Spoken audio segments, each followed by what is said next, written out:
4장은 우물에 대한 이야기로 시작했습니다.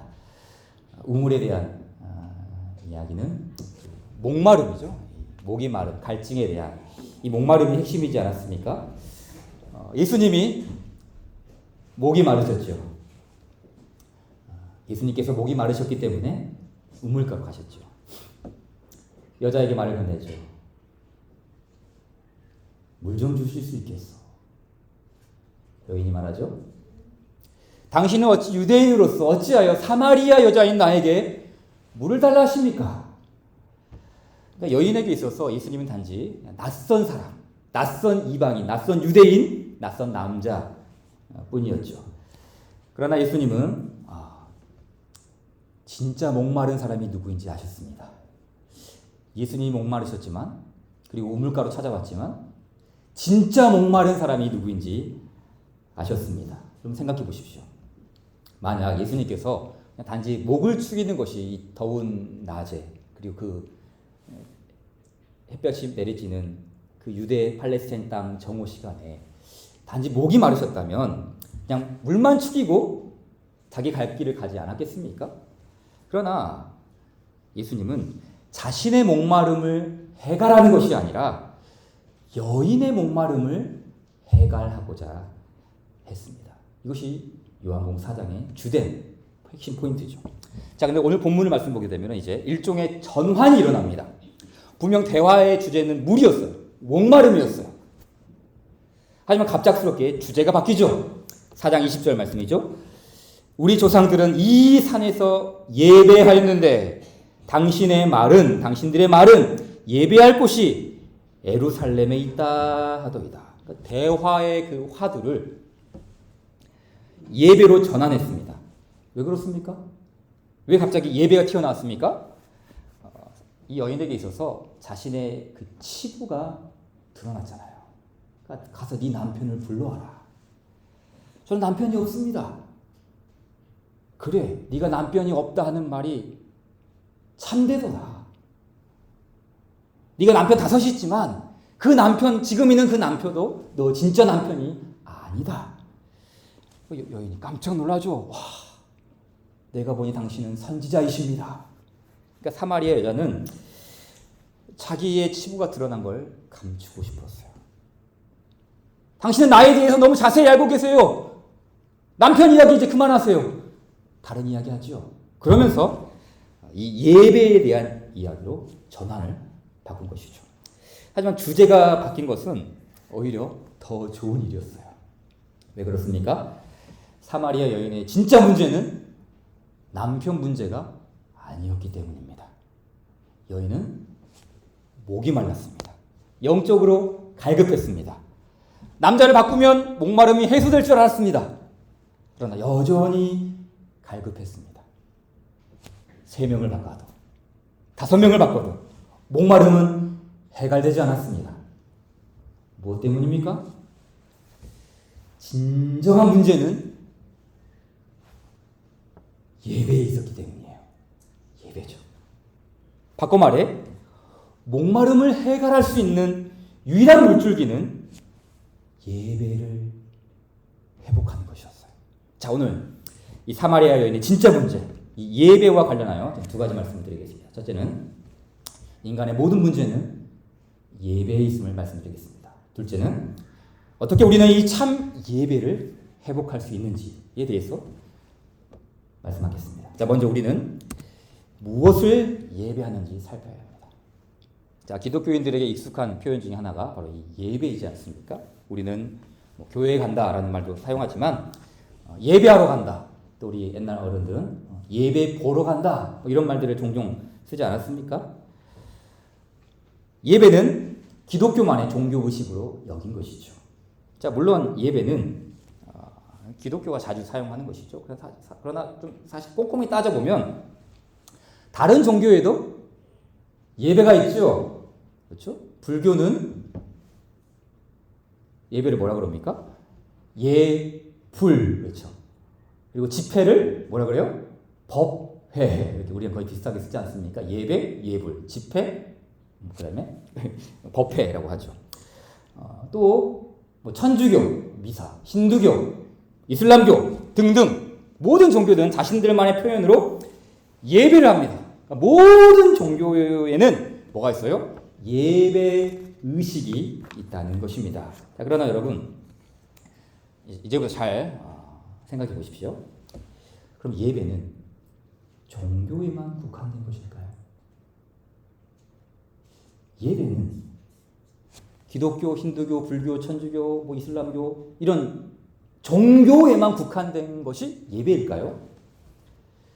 아닙니다. 모든 사람은 다 무언가를 예배합니다. 다른 말로 인간은 누군가를 예배하거나 무언가를 숭배한다는 것이죠. 자, 간단히 예를 들어보겠습니다.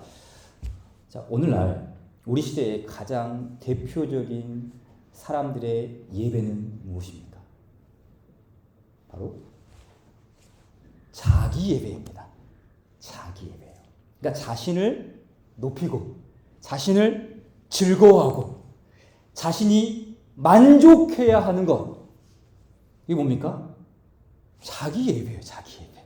그러니까 자기를 숭배하는 시대를 살아가고 있는 것이죠. 그러니까 어떤 특정한 대상을 세워놓고 여기다가 복을 빌고 여기다가 찬송을 부르고 여기다가 어떤 이런 행위만 예배가 아니라 나 자신을 즐거워하고 내가 좋아하는 것을 다른 어떤 것보다 더 좋아하고 내가 세상의 중심이 되고 내가 만족하는 것을 더 만족해 하는 것. 이게 뭐예요? 나를 예배하는 거예요. 나를 예배하는 것. 그렇기 때문에 우리는 다분히 무언가를 예배하거나 무엇인가를 다 예배할 수밖에 없는 것이죠. 자, 물론 우리가 뭐 사이비 이단 교주들처럼 나를 예배하라, 나를 숭배하라 그런 사람은 아무도 없습니다. 그러나 자기를 즐거워하는 일은 누구나 너나 나나 할 것이 없는 것이죠. 자, 사마리아 여인의 문제 역시 마찬가지입니다. 자, 유대인들은 예루살렘에서 예배했죠. 그렇죠? 유대인들은 예루살렘에서 예배했어요. 반면 사마리아 사람들은 그리심산, 그러니까 이 그리심산에서 따로 산당을 세워놓고 거기서 예배를 제사를 드렸죠. 장소가 달랐습니다. 예루살렘에서 드리는 예배, 그리심산에서 드리는 예배, 장소가 달랐습니다. 하지만 예수님의 대답은 무엇이었습니까? 예배하는 장소가 문제가 아니라는 것이죠. 그래서 예수님 뭐라 그럽니까? 이 산에서도 말고 예루살렘에서도 말라. 그러니까 이 산이냐, 저 산이냐, 그리심산이냐, 예루살렘이냐 이 문제가 아니라는 거예요. 장소의 문제가 아니라는 것이죠. 어떤 장소에서, 어떤 위치에서, 어떤 공간에서 예배하느냐가 예배의 본질이 아닙니다. 사마리아 여인의 문제는 어떤 문제입니까? 어디서 예배하느냐가 아니라 누구를 예배하느냐예요. 사마리아 여인이 부딪힌 이 문제가 예배 장소의 문제가 아니라 예배의 본질인 누구를 예배하느냐. 보십시오. 사마리아 여인은 분명히 하나님을 예배한다고 여겼을 거예요. 그렇잖아요. 우리는 이 산에서 예배합니다. 우리는 조상적부터 하나님을 예배했습니다. 우리 조상 아브라함도 이삭도 야곱도 이 산에서 예배했습니다. 여기에 야곱의 우물이 있습니다. 자기는 하나님을 예배한다고 여겼을 거예요. 그러나 사마리아 여자는 하나님을 예배하는 것과는 거리가 멀었습니다. 어떻게 그것을 알 수 있습니까? 여자가 의지하는 대상은 하나님이 아니었어요. 그녀는 사람을 신뢰했습니다. 사람을 붙들었지요. 사람에게서 만족을 얻으려고 했습니다. 달리 말해 여인은 남편을 자기 예배의 주 대상으로 삼고 있었던 것이죠. 미국의 소설가인 데이비드 포스터 윌러스라는 사람이 있어요. 이분은 아주 우리한테 잘 알려지지 않지만 이제 그 서양 문화권에서는 아주 유명한 사람인데요. 이분은 유명한 작가이자 젊은이들이 주목하는 지식인이었고 또 대학 교수였어요. 2005년에는 한 대학의 졸업식 축사를 맡을 정도로 아주 유명한 사람이었죠. 하지만 이 사람은 무신론자입니다. 신이 없다고 여기는 사람이에요. 그리고 2008년에는 극단적인 선택으로 생을 마감했습니다. 자, 이 사람이 그 대학 졸업식 축사에서 남긴 유명한 문구가 있어요. 그리고 그것이 또 책으로도 출간되었는데요. 좀 길지만 제가 한번 인용해 보겠습니다. 자, 보십시오. 삶이라는 매일매일의 전장에서는 무신론이라는 것이 실상은 존재하지 않습니다. 아니, 이 사람은 무신론자거든요. 하나님이 없다고 여기는 사람이에요. 하지만 이 사람 뭐라 그럽니까?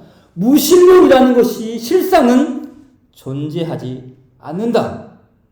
믿지 않는다는 개념 자체가 없다는 얘기입니다. 우리에게 허락된 것은 단지 무엇을 믿고 무엇을 숭배하느냐에 대한 선택만 있을 뿐입니다. 그러니까 무슨 말이에요? 나는 무신론자이지만 실상은 어느 것을 믿어야만 하는 그런 인간의 존재라는 것이죠. 믿지 않는다는 개념 자체가 없고 우리에게는 무엇을 믿고 무엇을 숭배하느냐에 대한 선택만 있다. 그래서 특정 신이나 정신적 존재를 믿기로 선택하는 데 있어 분명한 이유가 있다면, 자, 이제 여기서부터 잘 보십시오. 우리가 숭배하는 것이, 그러니까 이건 숭배라는 말이지만 이 말을 기독교 우리 종교용어로 바꾸면 뭐예요? 예배죠, 예배. 우리가 예배하는 것이 우리를 집어삼킨다고 볼 수 있습니다. 자, 이게 무슨 말이냐면, 그러니까 우리가 뭔가를 예배하는데, 뭔가를 숭배하는데, 근데 그 숭배하는 그 대상이 사실은 우리를 삼킨다는 거예요. 자, 보세요. 만일 돈이나 물질을 믿는다면, 이게 뭡니까? 물질과 돈을 숭배한다는 거예요. 예배한다는 거예요. 만일 돈이나 물질을 믿는다면, 더는 필요 없다는 충족함은 결코 가질 수 없을 것입니다. 그랬어요. 그렇죠? 내가 돈을 숭배하고 내가 어떤 물질을 예배하는데 그것이 나에게 충족감을 주는 게 아니라 뭐 하는 거예요? 더 목마르게 한다는 거예요. 더 갈급하게 한다는 것이죠. 그래서 더 가져야 된다. 더 움켜져야 된다. 더 필요하다.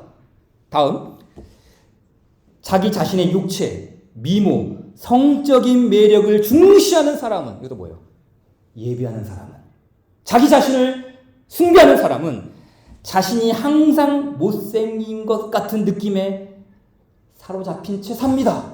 아니, 충분히 예뻐졌는데, 충분히 멋있어졌는데 거기에 만족하고 감사하는 게 아니라 뭐 합니까? 사로잡히는 거예요. 그렇죠? 또 권력을 숭배하는 사람은 자신이 약하다는 두려움에 가득 찬 인생을 살게 됩니다. 그 두려움을 물리치기 위하여 타인에게 행사할 힘을 점점 더 필요로 하게 됩니다. 자, 그 다음, 이런 것들이 인간의 근본적 상태입니다. 그럼 이 말은 설교자가 한 말이 아니에요. 기독교 설교자가 한 말이 아닙니다. 데이비드 포스터 윌러스라는 미국의 무신론자예요. 무신론자의 입술에서 나온 가르침이 뭡니까? 사람은 무언가를 숭배한다. 그런데 그 숭배하는 것이 사실은 우리를 즐겁게 하고 우리를 행복하게 하고 우리를 만족시키는 것이 아니라 오히려 그것이 우리를 삼켜버린다. 삼켜버린다는 것이죠. 그리고 이것이 인간의 근본적 상태라라는 인문학적인 성찰로 인간을 판단하는 것이죠. 자, 그렇다면 여러분, 이 사람의 의견에 비추어서 사마리아 여인의 삶을 생각해 보십시오. 여자가 정말 믿고 있었던 것이 무엇입니까? 여자가 진짜 예배하고 있는 대상이 무엇이었습니까? 이 여자는 누구를 숭배했습니까? 윌러스의 고백처럼 인간의 근본적 상태에서 지금 이 여자는 벗어나지 못한 거 아닙니까? 내가 이 남자를 선택했는데 이 남자가 만족을 줄 줄 알았는데 아니에요. 오히려 더 갈망하죠. 더 갈급하죠. 더 목마르죠. 우리가 숭배하는 것이 우리를 집어삼킨다는 그 말이 지금 이 여인에게 작동되고 있지 않습니까? 그렇기 때문에 이런 이야기들은 사실 교회 밖에 있는 사람들만의 이야기가 아니에요. 예배당 안에 있는 우리 역시, 매주 예배하러 오는 교인들 역시, 자, 이런 인간의 근본적 상태에서 자유로울 수 있을까요? 진실로 우리는 무엇을 예배하는 삶을 살고 있습니까? 우리가 잘 아는 웨스트민스터 소율이 제1문답은 이렇게 이야기하죠. 인간의 첫째 가는 목적은 무엇입니까? 인간의 첫째 가는 목적은 하나님을 영화롭게 하고 영원토록 하나님을 즐거워하는 것입니다. 400여 년 전에 우리 믿음의 신앙의 선배들이 고백했던 경건의 신앙 고백이 아닙니까? 그런데 이것이 이제 점점 우리 시대에 들어와 바뀌었죠. 전복되었죠. 어떻게 전복되었습니까? 하나님의 첫째가 하는 목적은 무엇입니까? 하나님의 첫째가 하는 목적은 인간을 영화롭게 하고 인간을 영원토록 즐거워하게 하는 것입니다. 인간 중심의 시대가 되었어요. 하나님의 예배의 대상이 아닙니다. 하나님이 인간을 예배해야 하는 그런 시대고, 예배하러 오는 사람들조차도 나를 만족시키기 위해, 나를 즐거워하기 위해, 나를 예배하기 위해 오는 거 아니겠습니까?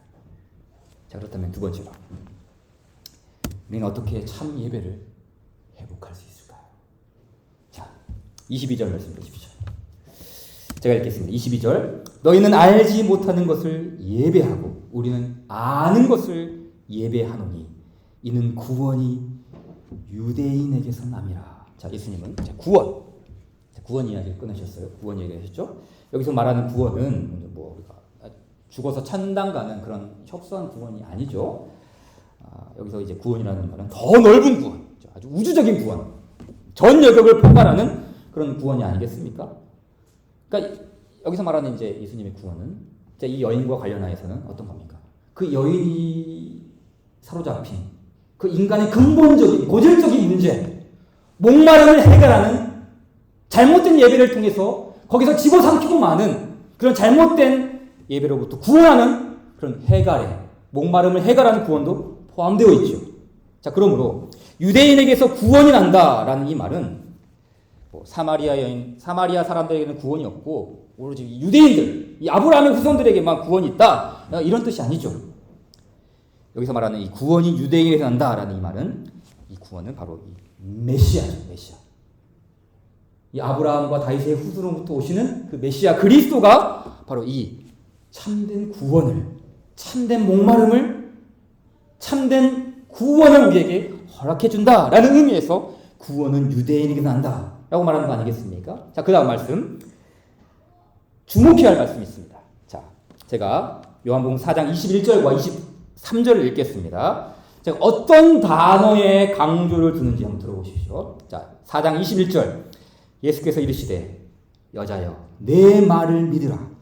이 산에서도 말고 예루살렘에서도 말고 너희가 아버지께 예배할 때가 이르리라.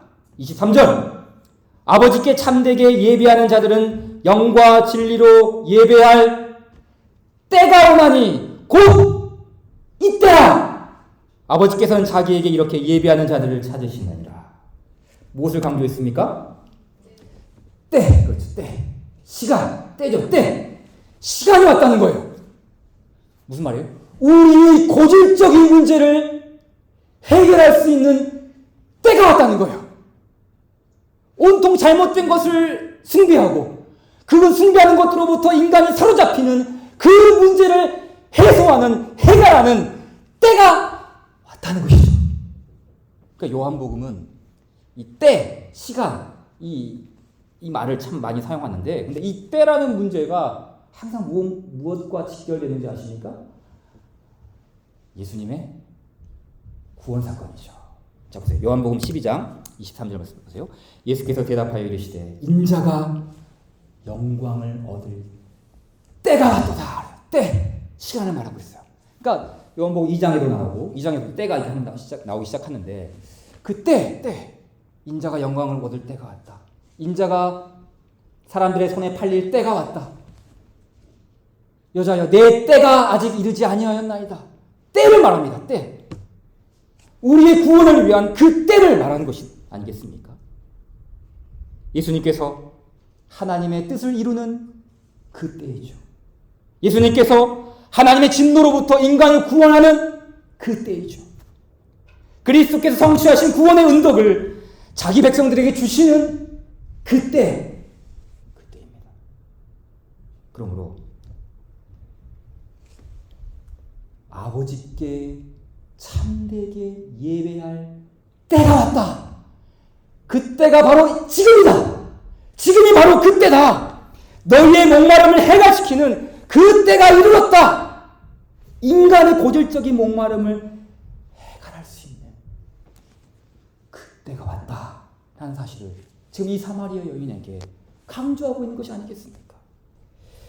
이 예수님은 아주 유명한 말씀을 남기시죠. 요한복음 4장 24절 말씀입니다. 아주 유명한 말씀이죠. 하나님은 영이시니 예배하는 자가 영과 진리로 예배할지니라. 자, 이 말씀을 아주 간단하게 아주 짧게 설명하자면, 자, 그러니까 하나님은 영이시니 예배하는 자가 영과 진리로 예배한다라는 이 말씀은 먼저 아닌 것부터 분명히 아닌 것, 예수님이 의도하시는 의미가 아닌 것은 무엇입니까? 아닌 것은 정성스럽게 예배해야 된다. 자, 물론 우리가 예배를 정성을 담아야 되죠. 그렇죠? 예배 시간에 지각하거나 그러지 않아야 합니다. 마음 다해 진심으로 예배해야 합니다. 그래서 옛날 우리 개역 한글판은 이 번역을 어떻게 했어요? 신령과 진정으로 예배하라. 그러니까 저도 어렸을 때부터 신령과 진정으로 예배한다. 아, 그래. 예배는 정성스럽게 다 해야 돼. 열심히 정성을 담아서. 물론 그렇게 우리가 예배해야 하죠. 우리는 예배의 날을 우리의 구심점으로 삼아야 합니다. 그러니까 토요일 날 너무 과도하게 에너지를 쏟고 뭔가에 다른 거에 다 에너지를 쏟고 주일날 오잖아요. 예배가 안 돼요. 예배가 안 돼요. 내가 내 에너지를 다 쏟았는데 어떻게 그 시간에 온전한 예배가 되겠습니까? 그냥 멍하니 왔다가 그냥 돌아가는 것뿐이죠. 자, 그럼에도 불구하고 우리가 요한복음 4장 24절은 그 정성이 담긴 예배를 강조하는 말씀으로 보기는 어렵습니다. 영과 진리 안에서 드리는 이 예배는, 그러니까 어떤 우리가 마음을 다하는 예배라는 그런 측면보다는 여기서 뭡니까? 영과 진리 안에서 드리는 예배는, 그러니까 성령님께서, 그러니까 내가 정성을 다한다는 그런 예배보다는 성령님께서 역동적으로 활기차게 그 사람의 마음과 그 사람의 정신과 그 사람의 모든 영혼을 활기차게 역동적으로 생명을 주심으로써 하나님께 나아가는 예배로 만든다라는 사실을 담고 있는 것이죠. 그래서 어떤 이 게리 버즈라는 성경학자는 이렇게 주석을 했습니다. 이것은 거룩한 장소들에 묵혀져 있는 것이 아니라 거룩한 인격체에 의해 강한 영향을 받는 예배야.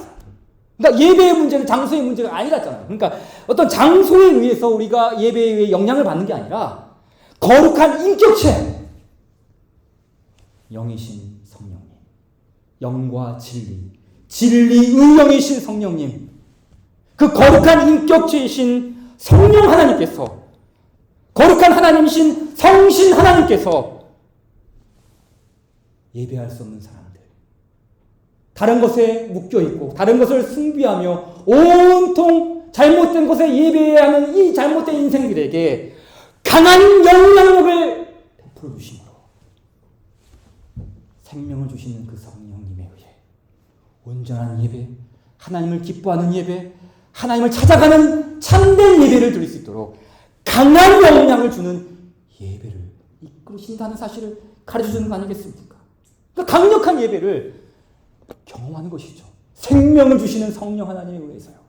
자, 이제 마지막으로 여자의 반응을 보십시오. 자, 이 말씀을 하시자. 예수님 말씀을 듣고 여자가 어떻게 말합니까? 요한복음 4장 25절, 여자가 이르되 메시아 곧 그리스도라 하는 이가 오실 줄을 내가 아노니 그가 오시면 모든 것을 우리에게 알려주시리이다. 자, 여자는 메시아가 온다는 사실을 알고 있었어요. 그리스도가 오신다면 모든 것을 알려주실 거예요. 그 그리스도라는 분이, 그 메시아라는 분이 온다면 제가 안고 있는 이 문제, 제가 해결하지 못했던 이 목마름, 이 갈증, 그분이 해결할 거예요. 예수님 뭐라 그럽니까? 그 다음 절 말씀이죠. 같이 한번 읽어볼까요? 시작. 예수께서 이르시되 네게 말하는 내가 그라 하시니라. 그렇죠. 내가 바로 그 사람이야. 메시아 그리스도라는 그분이 오면 우리에게 그 모든 진리의 문제를 알려주실 거예요. 내 목마름도 해결해 주실 거예요. 내가 바로 그다.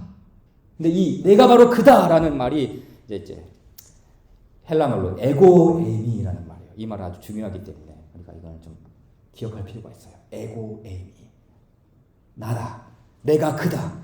내가 바로 그 사람이다. 근데 이 에고에이미라는 이 말이 사실은 출애굽기 3장 14절에 나오는 말씀이 하나님께서 모세에게 말씀하시죠. 나는 스스로 있는 자다. 그 말을 헬라말로 바꾸면 에고에이미. 예수님께서 이 사마리아 여인과 대화하면서 지금 뭐하고 있는 거예요? 내가 바로 그다. 에고에이미. 이라는 말은 단지 내가 메시아로 왔다. 내가 하나님의 부름을 받았다. 왔다라는 말도 있지만 이거 뭐예요? 내가 바로 그 출애굽기 3장 14절에 나오는 여호와 하나님과 동일 본질인 하나님이다. 성부 하나님과 같은 성자 하나님이다. 내가 바로 그 하나님의 아들 독생자 성자 하나님이다. 내가 바로 그다. 바로 그 하나님의 신성을 그 여인에게 알려주는 것이죠. 여러분, 이 사실이 왜 중요합니까? 또 보십시오. 예수님께서는 아버지께서는 자기에게 영과 진리 안에서 예배하는 사람을 찾으신다고 했잖아요. 아버지께서는 영과 진리 안에서 예배하는 사람을 찾으신다. 여호와 하나님은 예배하는 자를 찾고 계시죠. 찾고 계세요. 추구하고 계시고 찾고 계십니다. 자, 그렇지만 여러분, 누가 하나님을 예배할 수 있습니까? 누가 영과 진리 안에서 예배할 수 있습니까? 아무도 없습니다. 모두가 자기를 숭배하고 모두가 헛된 것을 예배할 뿐입니다. 그러나 아버지와 동일 본질이신 아드님께서 찾아오셨습니다. 아버지께서는 예배하는 자를 찾으시느니라 그러셨는데 그 동일 본질이신 아버지와 동일 본질이신 성자 하나님 그리스도께서 이 여인을 찾아왔습니다. 왜 찾아왔습니까? 왜 이 여인을 부르셨습니까? 왜요? 참된 예배로 초청하기 위해 이 여인을 찾아온 것이 아니겠습니까? 충족되지 않은 이 목마름으로부터 해갈의 기쁨을 주시기 위해 이 여인을 찾아온 것이 아니겠습니까? 영과 진리 안에서 예배하기 위해 참 성전이신 그리스도께서 이 여인을 찾아왔습니다. 이야기 하나만 하고 마치겠습니다. 17세기 영국의 청교도 목회자였던 토마스 굿인이라는 사람이 있습니다. 자, 이분이 쓰신 책 중에 그리스도의 마음이라는 설교집이 있는데요. 거기에 보면 그분은 이제 이 예수님의 마음에 대해서 이렇게 이야기를 해요. 그리스도 자신의 기쁨, 위로, 행복, 영광은, 그러니까 그리스도 우리 주님께서는 기뻐하시는 일이 있어요. 그리고 위로받는 일이 있고 행복해 하시는 순간이 있고 영광 받으시는 때가 있어요. 그럼 우리가 여러분, 예수님께서는 어떤 때에 기쁨을 느끼시고 어떤 때 위안을 받으시고 행복하시고 영광을 받으실까? 여러 가지 생각하겠죠. 그래, 우리가 열심히 신앙생활할 때 주님 기뻐하시겠지. 우리가 열심히 다른 사람을 사랑하고 이웃을 위해 헌신하고 신앙생활 열심히 할 때 주님이 기뻐하실 거야. 맞는 말이죠. 틀린 말이 아니에요. 근데 이 토마스 굿인은 이렇게 이야기를 했어요. 그리스도 자신의 기쁨, 위로, 행복, 영광은 여기 세상에 있는 자신의 지체들에게 은혜와 긍휼을 베풀고 그들을 용서하고 그들을 안심시키고 그들을 위로하시는 일을 통해 주님의 기쁨, 위로, 행복, 영광은 더 증대되고 더 커진다. 무슨 말입니까? 예수님께서는 자신의 신부인 교회를 향해 은혜를 주시고 긍휼을 베풀고 그들을 용서하고 그들을 안심시키고 그들을 위로하고 그들을 안위할 때 더 기쁨을 느끼고 더 위로함을 느끼고 더 행복을 느끼고 더 영광스러움을 받으신다는 사실이죠. 마치 병든 남편이 있고 병든 아내가 있는데 자신의 병은 나아지지 않아요. 그런데 자신의 아내가 점점 호전되는 것을 보면서 사랑하는 남편은 기뻐하죠. 자신은 죽어가는데 감사하죠. 자신은 자신은 아프지만 아내가 치유되는 것을 보고 한없이 기뻐합니다. 마찬가지예요. 우리 주님께서는 자신의 교회인 지체들에게 은혜와 긍휼과 용서와 안위와 위로하시는 일을 통해 큰 기쁨과 행복과 감사와 영광을 누리십니다. 주님은 이 일을 이루기 위해 십자가에 오르셨습니다. 인간의 헛된 예배, 인간의 자기 숭배, 잘못된 것을 예배하는 그 모든 고질적인 질병을 치유하고 그들에게 참된 예배를 주시기 위해 십자가에 오르셨습니다. 여러분, 십자가는 예배의 자리가 아니에요. 누가 십자가에 달린 자를 숭배합니까? 누가 십자가에 달린 자에게 찬송을 부릅니까? 다 모욕하고 다 욕하고 다 손가락질하고 다 비방하지 않겠습니까? 십자가는 예배의 자리가 아닙니다. 수치의 자리죠. 비웃음의 자리죠. 아무도 십자가에 달린 자를 예배하지 않습니다. 하지만 그 십자가에 달린 그리스도께서 마침내 우리의 구주가 되실 때는 우리는 이곳에서 그리고 저 천상에서 우리를 위하여 죽임당하신 어린 양께 우리의 멸관을 드리며 우리의 기쁨과 행복과 안위와 모든 용서를 베풀어 주심으로써 큰 행복을 누리신 우리의 어린 양 주 예수 그리스도를 영원토록 찬송할 것입니다. 그분의 이름을 우리가 높이며 우리에게 참 예배를 회복하신 그 그리스도, 그 주님을 더욱 감사함으로 받으시는 우리 모두 되기를 바랍니다.